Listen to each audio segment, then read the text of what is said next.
नमस्कार साथीहरू, आज हामी विभिन्न हिमालहरू तथा नेपालमा रहेका हिमालहरू सम्बन्धी केही जानकारी साझा गर्न गइरहेका छौँ। सुरु गरौँ है त। नेपालमा रहेका 8000 मिटरभन्दा अग्ला हिमालहरू रहेका छन्। सगरमाथा, यसको उचाइ रहेको छ 8848.86 मिटर। यो सोलुखुम्बु जिल्लामा पर्दछ भने यसको उपनाम 15औं चुली पनि हो।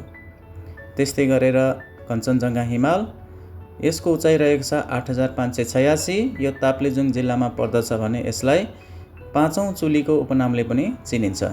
त्यस्तै गरेर अर्को रहेको छ लोत्से, यसको उचाइ रहेको छ 8516। यो सोलुखुम्बु जिल्लामा पर्दछ भने यसलाई झापाली हिमाल उपनामले पनि चिनिन्छ। अर्को रहेको छ मकालु हिमाल, यसको उचाइ रहेको छ 8463। यो शङ्खसभा जिल्लामा पर्दछ भने यसको उपनाम कालो हिमाल हो। अर्को रहेको छ हिमाल चोथु हिमाल, यसको उचाइ रहेको छ 8201। यो सोलुखुम्बु जिल्लामा पर्दछ भने यसलाई दक्षिणको हिमाल भनेर पनि चिनिन्छ। अर्को हिमाल रहेको छ धौलागिरी हिमाल, यसको उचाइ रहेको छ 8167। यो म्याग्दी जिल्लामा पर्दछ भने यसलाई 6औं चुलीको उपनामले पनि चिनिन्छ। अर्को हिमाल रहेको छ मनास्लु, यसको उचाइ रहेको छ 8163 मिटर। यो गोर्खा जिल्लामा पर्दछ भने यसलाई किल्लर माउन्टेनको उपनामले पनि चिनिन्छ।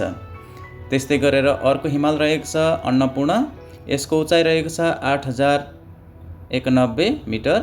यो कास्की जिल्लामा पर्दछ भने यसको उपनाम सहकालका देवता उपनामले पनि चिनिन्छ। हिमालहरू सम्बन्धी केही महत्त्वपूर्ण प्रश्नहरू जुन धेरै पटक आएका छन्, विभिन्न आयोगहरूमा सोधिएका छन्, ती जान्ने प्रयास गरौँ।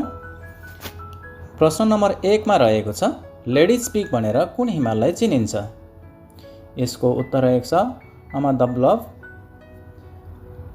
अर्को प्रश्न रहेको छ 15औं चुली भनेर कुन हिमाललाई चिनिन्छ? यसको उत्तर रहेको छ सगरमाथा। प्रश्न नम्बर 3 मा रहेको छ किलर माउन्टेन भनेर कुन हिमाललाई चिनिन्छ? यसको उत्तर रहेको छ मनास्लु हिमाललाई। त्यस्तै गरेर अर्को प्रश्न रहेको छ सेतो हिमाल भनेर कुन हिमाललाई चिनिन्छ?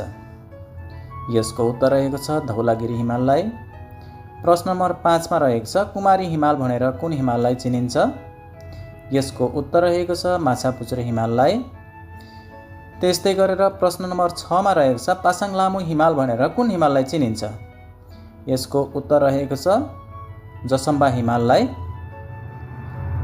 अब त्यस्तै गरेर कुन आरोहीलाई के उपनामले चिनिन्छ भनेर जानौँ। हिमाल आरोहण गर्ने आरोहीहरूलाई के उपनाम दिएको छ त त्यसको बारेमा हामी जान्नेछौँ। तेन्जिङ नोर्गे शेर्पालाई tiger of the snow, Pasang लामो शेर्पालाई हिमालकी छोरी, कामेरिता शेर्पालाई हिमचितुवा हिरो अफ हिमाल, त्यस्तै गरेर बाबु छिरिङ शेर्पालाई हिमतारा, सोनङ छिरिङ शेर्पालाई हिम सरदार, आप्पा शेर्पालाई सुपर शेर्पा, आङ्काजी शेर्पालाई आइसफल डाक्टर। त्यस्तै गरेर 8000 मिटर भन्दा अग्ला नेपालका हिमालहरू पूर्वदेखि पश्चिम क्रम मिलाएर भन्नुपर्दा चाहिँ कञ्चनजङ्घा हिमाल, त्यस पछाडि मकालु हिमाल, त्यस पछाडि लोत्से, त्यस पछाडि सगरमाथा, त्यस पछाडि चोयु, त्यस पछाडि मनास्लु, त्यस पछाडि अन्नपूर्ण र धौलागिरी हिमाल रहेका छन्। विश्वमा 8000 मिटर भन्दा अग्ला हिमालहरू कतिवटा रहेका छन्? यसको उत्तर रहेको छ 14वटा।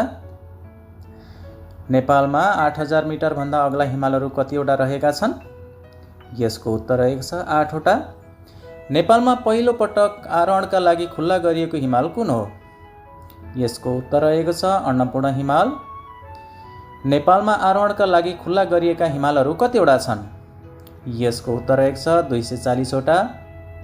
त्यस्तै गरेर अर्को प्रश्न रहेको छ माउन्ट एभरेस्टलाई सगरमाथा भनी नामकरण गर्ने व्यक्ति को हुन्? यसको उत्तर रहेको छ इतिहास शिरोमणि बाबुराम आचार्य। अर्को प्रश्न रहेको छ सगरमाथा नामकरण हुनुभन्दा पहिले माउन्ट एभरेस्टलाई के भनिन्थ्यो? सगरमाथालाई के भनिन्थ्यो? यसको उत्तर रहेको छ 15औं चुली भनेर चिनिन्थ्यो। त्यस्तै गरेर सगरमाथालाई तेस्रो ध्रुव भनी नामाकरण कसले गरेका थिए? यसको उत्तर रहेको छ माइकल कर्क। अर्को प्रश्न रहेको छ सगरमाथामा पहिलोचोटि पाइला टेक्ने व्यक्ति को थिए? यसको उत्तर रहेको छ तेन्जिङ नोर्गे शेर्पा र एडमन्ड हिलारी। सगरमाथामा पहिलोचोटि पाइला टेक्ने महिला को हुन्? यसको उत्तर रहेको छ जुनको ताबे, जो जापानकी थिइन्। त्यस्तै गरेर नेपाली महिला को थिइन्? नेपाली महिला पासाङ लामो शेर्पा थिइन्। सबैभन्दा धेरैचोटि सगरमाथा आरोहण गर्ने आरोही को हुन्? यसको उत्तर रहेको छ कामिरिता शेर्पा। सगरमाथाको चुचुरामा सबैभन्दा छोटो समयमा आरोहण गर्ने व्यक्ति को हुन्? यसको उत्तर रहेको छ भिङ्ग दोर्जी शेर्पा। बिना अक्सिजन सगरमाथाको चुचुरामा पुग्ने व्यक्ति को हुन्? यसको उत्तर रहेको छ रायन होल्ट मेसर र पिटर ह्याटलर। त्यस्तै गरेर सगरमाथाको चुचुरामा पुग्ने सबैभन्दा कम उमेरका आरोही को हुन्? यसको उत्तर रहेको छ जोर्डन रोमेरो। धन्यवाद साथीहरू। आजको लागि यो भिडियो सामग्री यति नै। यी र यस्तै खाले सामान्य ज्ञान सम्बन्धी जानकारीहरू विभिन्न आयोगहरूमा सोध्न सक्ने सम्भावित प्रश्न तथा तिनका उत्तरहरू लगायतका हाजिरी जवाफ प्रतियोगितामा पनि काम लाग्ने जानकारीहरूको लागि नेपाली जीके नोट्स युट्युब च्यानलसँग जोडिन सक्नुहुन्छ। तपाईहरूले सब्सक्राइब गर्नुहोस् मेरो च्यानललाई। भिडियोहरू मन परेमा लाइक गर्नुहोस्, कमेन्ट गर्नुहोस् र साथीहरूलाई सेयर गर्नुहोस् र तपाईँहरूको उज्जवल भविष्यको लागि सदैव हार्दिक शुभकामना। प्रयास गर्नुहोस्, मेहनत गर्नुहोस्। मेहनतको फल, प्रयासको फल मिठो हुन्छ। हवस् त, धन्यवाद, नमस्कार।